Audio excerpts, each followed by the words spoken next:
Hello दोस्तों, कैसे हैं आप सब लोग। होप कि आप सब लोग बहुत ही अच्छे होंगे। आज हम लोग अपने फर्स्ट चैप्टर के टॉपिक्स को कंप्लीट करेंगे। आज का अपना टॉपिक है ब्रांचेस या फिर टाइप्स ऑफ अकाउंटिंग। आप ब्रांचेस भी कह सकते हो या फिर टाइप्स ऑफ अकाउंटिंग भी कह सकते हो। अब दोस्तों, आप लोग जो अकाउंटिंग पढ़ते हो, अगर आपने क्लास 12th पास किया अभी, तो आपने अभी तक केवल फाइनेंशियल अकाउंटिंग पढ़ी है आज तक भाई साहब, ठीक है ना। बाकी अकाउंटिंग आपने देखी ना ही सुनी है। अभी आप लोग कॉस्ट अकाउंटिंग पढ़ोगे, ठीक है ना। बहुत ज्यादा होगा तो एक दो अकाउंटिंग और पढ़ोगे, बट अकाउंटिंग के बहुत सारे ब्रांचेस होते हैं। अब दोस्तों, ब्रांचेस कितने होते हैं वो आपको पता होना चाहिए। सबसे पहले आपका होता है फाइनेंशियल अकाउंटिंग। क्या होता है फाइनेंशियल अकाउंटिंग, जो कि आप करते आए हो। क्या करते आए हो, आज तक करते आए हो।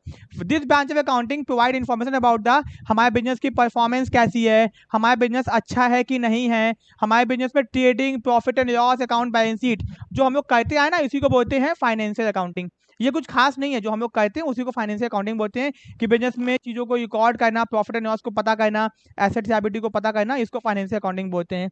दूसरे आपका है कॉस्ट अकाउंटिंग। क्या है कॉस्ट अकाउंटिंग, ये क्या होता है भैया। कॉस्ट अकाउंटिंग वो बिजनेस करता है जो सामान को बनाता है, जो मैन्युफैक्चरिंग करता है। क्योंकि अगर कोई सामान बन रहा है तो उसका हमको कॉस्ट अकाउंटिंग अच्छे से करना चाहिए। अगर आपने कॉस्ट अकाउंटिंग नहीं किया तो सामान की कॉस्ट बढ़ सकती है, कॉस्ट घट सकती है, आपको नुकसान हो जाएगा। मान लो अगर ये डिजिटल पेन है जिसमें आप पढ़ाई कर रहे हो, ये जहां पे बनाया गया है, तो वहां पे अगर फैक्ट्री का कोई गार्ड भाई बैठा हुआ है ना, गार्ड, उस गार्ड की तनख्वाह भी इसमें जोड़ दी गई है। अगर उस फैक्ट्री में यार्ड है ना, यार्ड, उस यार्ड का जो खर्चा है ना, वो भी इसकी कॉस्ट में ऐड किया गया है। क्या किसकी मदद से, कॉस्ट अकाउंटिंग की मदद से। कभी कभी कुछ सामान ऐसे होते हैं जिसकी कॉस्ट निकालना आसान नहीं होता है, तो हम लोग कॉस्ट अकाउंटिंग की मदद से किसी भी सामान की total cost per unit cost निकाल सकते हैं। एग्जाम्पल, अगर एक बिस्कुट है, आपने बिस्कुट, पाई जी का बिस्कुट है, ठीक है, आपने उठाया और आपने एक बाइट खाई, एक बाइट खाई। अगर आप वाले जी फैक्ट्री वाले को बोलोगे ना कि भैया ये जो बिस्कुट मैंने खा लिया है, इसका कॉस्ट बताओ, तो वो भी आपको उसका कॉस्ट अकाउंटिंग करके बता देगा कि उतने का कितने का बिस्कुट है। एग्जैक्ट 110% सही बताएगा वो। कैसे, कॉस्ट अकाउंटिंग की मदद से। तो भैया this branch of accounting helps in ascertaining, मतलब पता करने में मदद करता है अपने को, क्या, cost of the product services का, ठीक है ना, बाय द इंटरप्राइजेस, जिससे कि हम सेलिंग प्राइस को पता कर सके अपने सामान की। अगर हमको कॉस्ट पता होगी तो सेलिंग प्राइस, सामान कितने का बेचना है, ये भी हमको निकालने में आसानी हो जाएगी, ठीक है ना। It helps the management to exercise control over cost. अगर हमको खर्चे पता होंगे तो हम खर्चों के ऊपर कंट्रोल भी कर पाएंगे, बेफालतू के खर्चों पे, जो हमारे खर्चे एबनॉर्मल होते हैं, ठीक है ना। ठीक है दोस्तों, तो अब हम लोग पढ़ने जाए मैनेजमेंट अकाउंटिंग। हमने दो अकाउंटिंग पढ़ी, फाइनेंशियल अकाउंटिंग क्या होता है, कॉस्ट अकाउंटिंग क्या होता है, ठीक है ना। अब पढ़ने जाए मैनेजमेंट अकाउंटिंग। देखो, इसके पहले आपने नहीं पढ़ा है, आपने आज तक केवल फाइनेंशियल अकाउंटिंग पढ़ी है कि भाई फाइनेंशियल अकाउंटिंग क्या होती है। कॉस्ट अकाउंटिंग मैंने आपको अभी बताया, जो कि आपके second, third, fourth, fifth, six किसी भी सेमेस्टर में आपके बीकॉम के हो सकता है, ठीक है ना, और एमकॉम में भी हो सकता है। अब थर्ड आपका मैनेजमेंट अकाउंटिंग। दोस्तों, मैनेजमेंट हमारा जो कंपनी का मैनेजमेंट होता है, जो कंपनी में काम करता है, भैया कौन कितना काम करा, अच्छे से काम करा कि नहीं करा, मैनेजमेंट हमारा अच्छा है कि नहीं, इसकी भी अकाउंटिंग की जाती है। तो दोस्तों, इसके अंदर पढ़ते हैं हम लोग मैनेजमेंट अकाउंटिंग। चलो, तो management accounting refer to accounting for managerial decisions. भैया मेकिंग, बिजनेस के अंदर जो भी हम लोग डिसीजंस लेते हैं, जो भी हम बिजनेस में काम करते हैं, कोई डिसीजन लेते हैं, तो डिसीजन कैसे लेते हैं, क्या साइंटिफिक डिसीजन है कि अनसाइंटिफिक डिसीजन है, जिसके मतलब हम लोग बहुत सारे टूल्स का इस्तेमाल करते हैं, जैसे कि रेशियो एनालिसिस हो गया, कैश फ्लो स्टेटमेंट हो गया, फंड फ्लो स्टेटमेंट हो गया, बजटरी कंट्रोल हो गया। मैनेजरियल डिसीजंस को, बिजनेस के अंदर डिसीजंस को जब भी हम लोग लेते हैं, तो डिसीजंस को लेने के लिए बहुत सारे टूल्स एंड टेक्निक्स का इस्तेमाल करते हैं, ठीक है ना। इट हेल्प्स मैनेजमेंट, इससे मैनेजमेंट को मदद मिलती है प्लानिंग करने में, कंट्रोलिंग करने में बिजनेस के ऑपरेशंस को। तो मैनेजमेंट अकाउंटिंग, मान लो कि बिजनेस में कोई डिसीजन लिया गया, और डिसीजन लिया गया, वो काम खराब हो गया, नुकसान हो गया, तो किसकी रिस्पॉन्सिबिलिटी होगी। तो हम लोग मैनेजमेंट अकाउंटिंग से चेक करेंगे कि जो डिसीजन लिया गया था, क्या वो डिसीजन सही से लिया गया था, उसके पीछे लॉजिक था कि नहीं था, इसको बोलते हैं मैनेजमेंट अकाउंटिंग। फिर आता है टैक्स अकाउंटिंग। भैया टैक्स हमको जब देना होता है, तो कितना टैक्स देना है, उसी को बोलते हैं टैक्स अकाउंटिंग। टैक्स को कैलकुलेट करने को ही टैक्स अकाउंटिंग बोलते हैं। इसमें ऐसा कुछ खास नहीं है टैक्स अकाउंटिंग, ठीक है। इफ अकाउंट्स आर प्रिपेयर, जब अकाउंट्स बनाते हैं with a view to compute the income tax, कि हमारा मेन काम ये होता है भैया इनकम टैक्स कितना पता कर सकें, सेल टैक्स कितना है, एक्साइज ड्यूटी कितनी है, इंपोर्ट ड्यूटी कितनी है, आपकी भाषा में जीएसटी कितना है भाई साहब, ठीक है ना। यहाँ पे जीएसटी लिखा नहीं हुआ, बट आप जीएसटी लिख सकते हो कि भैया जीएसटी भी एक टाइप का टैक्स होता है, ठीक है ना। Income tax, sale tax, excise duty, import duty, export duty, इसके हम लोग टैक्स अकाउंटिंग करते हैं। मतलब टैक्स को कैलकुलेट करना ही टैक्स अकाउंटिंग होता है। फिर आता है सोशल रिस्पॉन्सिबिलिटी अकाउंटिंग। भैया समाज के प्रति भी हमारी कोई रिस्पॉन्सिबिलिटी होती है, ठीक है ना, वो क्या होता है चलो उसको भी देख लेते हैं। ठीक है, द सोसाइटी प्रोवाइड, हमारी सोसाइटी हमको इंफ्रास्ट्रक्चर दे रही है, कैपिटल दे रही है, मजदूर दे रही है, बाकी फैसिलिटी प्रोवाइड करिए हमारे बिजनेस को। ये बिजनेस में जो भी चीजें वो कैसे हैं, हमारी सोसाइटी की तो हैं। Thus it is social responsibility of the business towards the following, हम एक बिजनेस की रिस्पॉन्सिबिलिटी बनती है हमारे समाज के प्रति, हमारे एम्प्लॉयज के लिए, कि उनको अच्छी तनख्वाह दे, उनको फैसिलिटी दे, उनको हॉस्पिटल प्रोवाइड करे, उनके बच्चों को फैसिलिटी, बच्चों में जो बच्चे जो काम करते हैं उनके बच्चों को हॉस्पिटल फैसिलिटी, स्कूल फैसिलिटी सब कुछ मिलता है। तो एक बिजनेस का रिस्पॉन्सिबिलिटी होता है कि वो अपने एम्प्लॉयज के लिए अच्छा काम करें, अच्छी तनख्वाह दे, उनको अच्छी फैसिलिटीज दे, उनके बच्चों को हाउसिंग फैसिलिटीज दें। अब ये सारी कंपनी नहीं कर पाती है, कुछ कुछ करती है, कुछ कुछ नहीं करती है। ठीक है, कंज्यूमर्स को अच्छा क्वालिटी वाला सामान दे रिजनेबल प्राइस पे, अपने सामान के रिपेयर करवाने के लिए शॉप्स प्रोवाइड कर, सामान बेच के भाग ना जाए, सामान को रिपेयर करने की उसका शॉप्स भी होने चाहिए। जैसे सैमसंग का फोन खराब हो, इंडिया में पूरी दुनिया में कहीं भी आप बनवा सकते हो, हर जगह उसके सर्विस सेंटर हैं। ठीक है, provide facility for home delivery आपकी फैसिलिटी हो, एंड ओपन कंज्यूमर ग्रीवेंस, अगर आपको कोई प्रॉब्लम हो तो उसको सॉल्व करने के लोग बैठे हो आपका। ठीक है, फिर शेयर होल्डर है कि उनको अच्छा रिटर्न भी है उनके कैपिटल पे, क्योंकि उनका पैसा लगा हुआ है और उनके पैसे से आप बिजनेस कर रहे हो, तो भैया उनको रिटर्न भी है, उनका पैसा इंक्रीज कर रहा है कि नहीं। एंड प्रोवाइड राइट शेयर और बोनस शेयर, राइट शेयर वो होते हैं जो शेयर हमारे होल्डर पहले से एग्जिस्ट करते हैं, जब भी कंपनी नया शेयर इशू करती है पहले उनसे पूछती है, उसको बोलते हैं राइट शेयर। और बोनस शेयर जब कंपनी पैसा कमाती है, ज्यादा खूब प्रॉफिट कमाती है, तो उसको शेयरों को डिस्ट्रीब्यूट कर देती है। फिर सोसाइटी यहाँ पे हो गया, सोसाइटी को कम्युनिटी, हॉस्पिटल, स्कूल, कभी कभी बहुत सारे बिजनेसमैन स्कूल बना देते हैं, हॉस्पिटल बनवा देते हैं, ये सब भी होता है। ठीक है ना, ओके। फिर आता अपना ह्यूमन रिसोर्स अकाउंटिंग। अगर इंसान ना हो बिजनेस के अंदर तो बिजनेस कैसे काम करेगा, ये मजदूर ना हो, एम्प्लॉय ना हो, कैसे काम करेगा। ठीक है, तो उनकी भी अकाउंटिंग की जाती है। There is a growing awareness among the employ to consider their worker as a useful assets. आपको पता होना चाहिए बिजनेस का एक एसेट्स और होता है उसका एम्प्लॉय, उसके यहाँ जो काम करता है। तो भैया एक बिजनेस अपने हमेशा एम्प्लॉय का ध्यान रखता है, तो जब हमारी कोई एसेट्स है तो एसेट्स को हम मैनेज करेंगे ही करेंगे, इसलिए human resource accounting.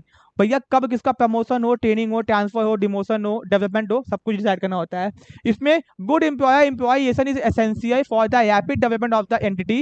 It employ are not satisfied, अगर एम्प्लॉय सेटिस्फाइड नहीं है तो वो अपसेंट मारेगा।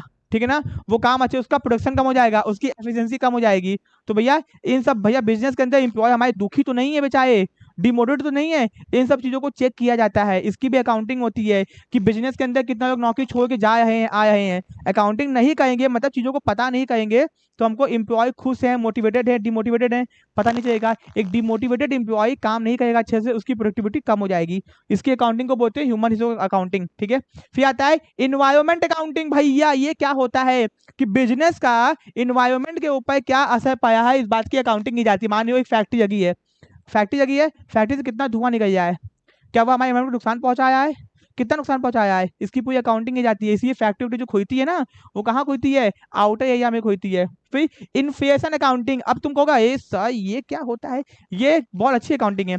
कुछ देश ऐसे होते हैं जहां पे महंगाई बहुत ज्यादा आती है, बहुत ज्यादा जाती है, मतलब महंगाई आती जाती रहती है, घर की बात है। तो दोस्तों होता क्या है वहां पे, जो भी कंपनी होती है ना वहां पे, वो अकाउंटिंग अपने खाते दो तरह से बनाती है। एक बनाती है नॉर्मल तरीके से, एक बनाती है महंगाई के हिसाब से। एक बनाती है नॉर्मल सिचुएशन के हिसाब से, एक बनाती है महंगाई के हिसाब से, इन्फ्लेशन के हिसाब से। ठीक है ना, इसी को बोलते हैं इन्फ्लेशन अकाउंटिंग। महंगाई के हिसाब से उसका प्रॉफिट हुआ होगा मान लो 1 करोड़, और नॉर्मल के हिसाब से 1 करोड़ 50 लाख हुआ होगा। ठीक है ना, ओके। अब दोस्तों अपना आगे आते हैं ग्रीन अकाउंटिंग की कंपनी इको फ्रेंडली टेक्निक्स का इस्तेमाल कर रही है। इको फ्रेंडली हमारे समाज को फायदा पहुंचा कि नहीं पहुंचा। फिर गवर्नमेंट अकाउंटिंग, जब गवर्नमेंट अपनी अकाउंटिंग करती है, उसको कितना प्रॉफिट हुआ, कितना लॉस हुआ, उसको बोलते हैं गवर्नमेंट अकाउंटिंग। तो भैया 9 टाइप्स की हमने ब्रांचेस ऑफ अकाउंटिंग पढ़ा है, 9 टाइप्स के, आपको मैंने डिटेल में बता दिया अच्छे से, सारे के सारे ब्रांचेस। अब दोस्तों यहाँ पे आपके क्या है, यूजर्स, ये है इंटरनल जो कंपनी के अंदर होते हैं, ये है एक्सटर्नल जो कंपनी के बाहर होते हैं। इनके नाम से ही आप समझ जाओगे, मैंने नीचे डिटेल में बताया हुआ है, उसको पढ़ लेना। यहाँ मैं आपको बता देता हूँ, इंटरनल यूजर को पूछेगा एग्जाम में कि इंटरनल किस में आते हैं, एक्सटर्नल किस में आते हैं, अगर एमसीक्यू आ जाएगा तो। ठीक है ना, और लिखने को आएगा तो आप तो पता ही है, आप तो एक्सपर्ट हो, हमसे भी तेज हो। इंटरनल में कौन कौन आता है भैया, इंटरनल में देख लो जो बिजनेस के अंदर के लोग होते हैं, एक्सटर्नल बिजनेस के बाहर के लोग होते हैं। पहला प्रोप्राइटर या फिर ओनर, जो बिजनेस का मालिक है वो अंदर का है। Management, employ, worker, shareholder and board of director, ये सब भैया बिजनेस के अंदर के हैं। कौन कौन बाहर का है? Investor, creditor, government, foreigner, research scholar, bank, institution, competitor, taxation, ये सब कुछ कौन है? ये लोग बाहर के हैं। ठीक है, इनके बारे में जन्म कुंडली डिटेल में दी गई है। ठीक है ना, तो आप इसको एक बार चाहो तो रीडिंग कर लेना, आपकी इच्छा है कौन कौन कहाँ कहाँ आता है। यूजर्स ऑफ अकाउंटिंग, ठीक है ना, ओके ठीक है, ये आपने यूजर्स को आप रीडिंग कर लेना, इसमें ऐसा कुछ खास नहीं है। ठीक है, अब दोस्तों आता है लिमिटेशंस, भैया अकाउंटिंग की कमियां। अकाउंटिंग की कमियां क्या क्या होती हैं, बुराइयां कह लो। कोई भी चीज, इंसान अपने आप में परफेक्ट नहीं होता, कोई भी चीज अपने आप में परफेक्ट नहीं होती है। तो अकाउंटिंग की कमियां क्या क्या होती है? पहला कमी है कि अकाउंटिंग जो है वो कंसेप्ट और कन्वेंशन पे बेस्ड है। ये कंसेप्ट क्या होते हैं? अभी ये चैप्टर आपको पढ़ना है अकाउंटिंग के कंसेप्ट एंड कन्वेंशंस, जिसको आप लोग गैप बोलते हो, gap, generally accepted accounting principle, मतलब अकाउंटिंग के नियम कायदे कानून। ठीक है ना, तो भाई सब अकाउंटिंग के नियम कायदे कानून जो होते हैं ना, उसके ऊपर अकाउंटिंग बेस्ड है। तो अगर कोई नियम की कोई कमी होगी, किसी नियम की कोई कमी होगी, तो भैया कमी आपके अकाउंटिंग में भी होगी ना। जैसे अकाउंटिंग एक नियम में कंसेप्ट है हिस्टोरिकल कॉस्ट कंसेप्ट, ये कहता है कि जो भी एसेट्स को परचेज करेंगे उसको हमेशा उसके कॉस्ट प्राइस पे रिकॉर्ड करेंगे। कि हमने मान लो कि ये पेन खरीदी 1,000 रुपए की, तो जिस दाम पे हमने उसको खरीदा है उसको इसी दाम पे रिकॉर्ड करेंगे। ये अकाउंटिंग का कंसेप्ट है, हम नहीं बोल रहे हैं, ये कस्टम कंसेप्ट है भाई, पढ़ेंगे अभी हिस्टोरिकल कॉस्ट कंसेप्ट, कि जब भी कोई एसेट को परचेज करो तो उसके कॉस्ट प्राइस पे उसको रिकॉर्ड करना। हमने इसको खरीदा 1,000 रुपए का, आज इस साल मैंने बिजनेस में दिखाया कि 1,000 रुपए का है, अगले साल कितने का दिखाएंगे? 1,000 का दिखाएंगे, उसके आगे साल 1,000 दिखाएंगे, बट एक्चुअल में इसकी दाम क्या हो चुकी होगी? घट चुकी होगी ना। तो यही तो कमी है कि अकाउंटिंग के कंसेप्ट्स और कन्वेंशंस में अगर कोई कमी होगी तो वो कमियां कहाँ दिखाई देंगी? अकाउंटिंग में भी दिखाई देंगी। तो पहला कमी आपके समझ में आ गया, कोई दिक्कत? ओके, फिर दूसरा है बेस्ड ऑन पर्सनल जजमेंट। मान लो कि आपका बेटा है और दूसरे का बेटा है, झगड़ा हो गया, ठीक है, बट आप कहो कि आपका बेटा सही, दूसरे का बेटा गलत है। आपका पर्सनल जजमेंट कहा कि आपका बेटा सही, दूसरे का बेटा गलत है। तो जब अकाउंटिंग आप अपने जजमेंट से कहने लगोगे कि आपके हिसाब से ये सही है, आपके हिसाब से ये गलत है, तब अकाउंटिंग कहाँ से सही होगी? आपको जो लगता है सही, दुनिया को क्या लगता है उससे भी तो मतलब होना चाहिए। तो भैया जब पर्सनल जजमेंट घुसाओगे अकाउंटिंग के अंदर तो गलतियां तो होनी ही होनी है भाई साहब। आप कहोगे कि एक साल में 12 महीने होते हैं, एक अप्रैल से 31 मार्च होता है, पर आप क्या बोलते हैं 1 मार्च से गिन रहे हो। तो भैया अपना जजमेंट नहीं घुसाना चाहिए, आपके अकॉर्डिंग नहीं, नियम के अकॉर्डिंग काम करना चाहिए। ठीक है ना, ओके।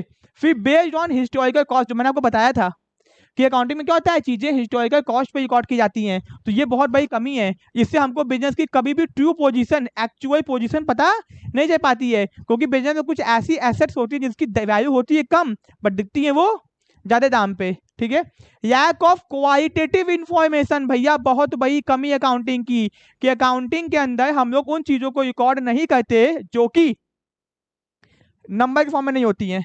ठीक है ना, तो अब कभी कभी कुछ चीजें ऐसी होती है ना जो नंबर के फॉर्म में नहीं होती हैं, बट वो भी काम की होती है, बट हम लोग इसको रिकॉर्ड ही नहीं करते।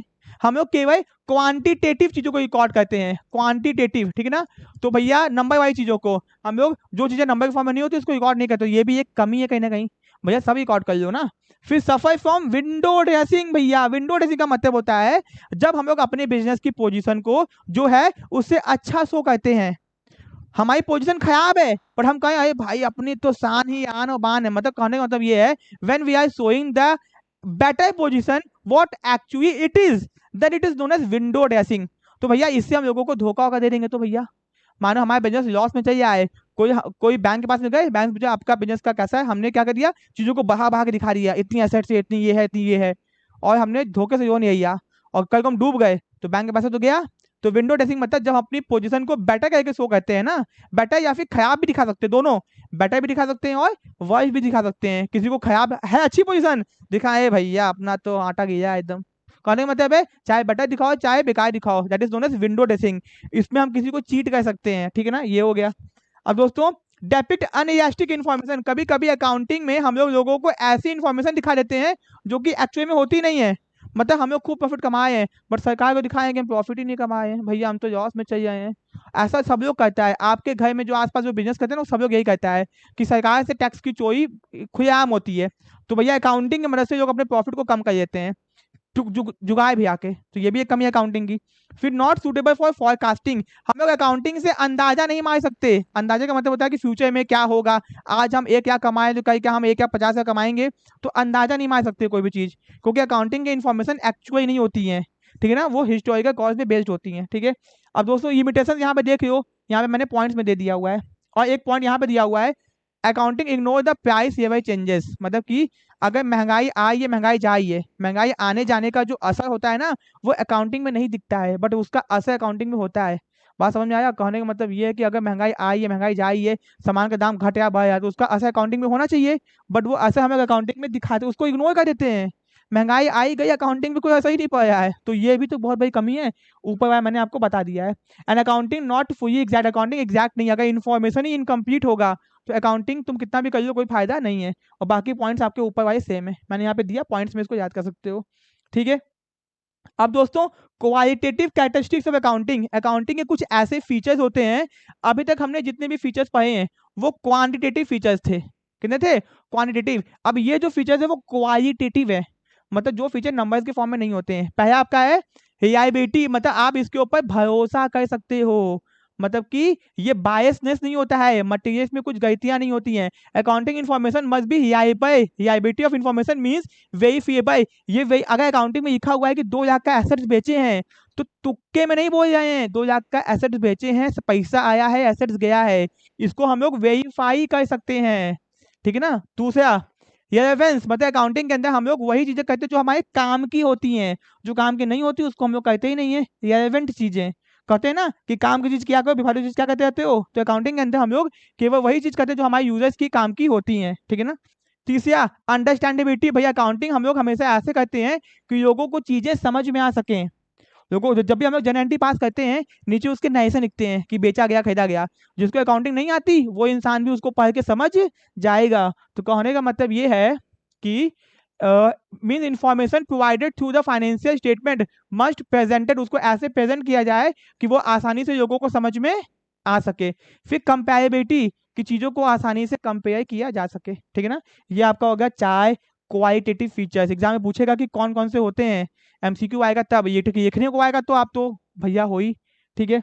फिर रोल ऑफ अकाउंटिंग, ये बस आपको नाम याद करना है, बस नाम याद करना है कि अकाउंटिंग का रोल क्या क्या। अब ऑब्जेक्टिव पढ़ चुके हो, एडवांटेज पढ़ चुके हो, तो रोल को पढ़ के क्या ही उखाड़ लोगे। पहला अकाउंटिंग का काम होता है कि role as a language of accounting, business की लैंग्वेज है। बिजनेस अच्छा है कैसे पता चलेगा? अकाउंटिंग से। बिजनेस की तबीयत खराब है, लॉस हो जाए, कैसे पता चलेगा? अकाउंटिंग से। दूसरा रोल ऑफ इंफॉर्मेशन सिस्टम, कोई भी हमको इन्फॉर्मेशन चाहिए कहाँ से मिलेगी? अकाउंटिंग से। तीसरा as a service activity, accounting क्या है? एक सर्विस एक्टिविटी, एक काम है, ठीक है। और role of providing historical record, अगर हमको कोई भी पुराना चिट्ठा चाहिए, का 2005 में हमने एसेट बेचा था, उसका रसीद क्या हो, आज भी रखे हो, अकाउंटिंग रिकॉर्ड्स है कि नहीं, सबूत, ठीक है। तो ये अकाउंटिंग का रोल होता है, ठीक है। तो भाई साहब हमने बहुत ही मशक्कतों के बाद में अपने फर्स्ट चैप्टर को कंप्लीट कर लिया है। होप कि आपको मेरी मेहनत पसंद आई होगी, एंड आप लोग चाहोगे तो वीडियो को लाइक भी करोगे, चैनल को सब्सक्राइब भी करोगे, अपने फ्रेंड्स में शेयर भी करोगे। कोर्सेज को ज्वाइन करने के लिए कॉमर्स सेशन की ऐप को डाउनलोड करो, जिसका लिंक डिस्क्रिप्शन बॉक्स में दिया गया है। ये नई ऐप है, एंड कोई डाउट है, कोई समस्या, कोई दिक्कत है, सीधे नंबर से बात भी कर सकते हो। ऐसे ही वीडियोस के लिए बने रहिए। कोर्स को ज्वाइन करने के नंबर पे कॉल कीजिए, ऐप को डाउनलोड कीजिए, एंड कोई डाउट है तो कंसल्ट कीजिए, कमेंट कीजिए, एंड पूछिए, बैठिए मत, पढ़ाई कीजिए, ठीक है। ऐसे ही आप किसी भी यूनिवर्सिटी से हो, आपके लिए हमारे पास में कंप्लीट कॉमर्स के कोर्सेज हैं, चाहे वो बीकॉम हो, चाहे वो एमकॉम हो, चाहे वो बीबीए हो, चाहे वो बीसीए हो, ठीक है। सेमेस्टर के भी है, एंट्रेंस के भी हैं, ठीक है। तो ऐसी वीडियोस के लिए बने रहिए। मिलते हैं अपने नेक्स्ट पार्ट में। Thank you so much.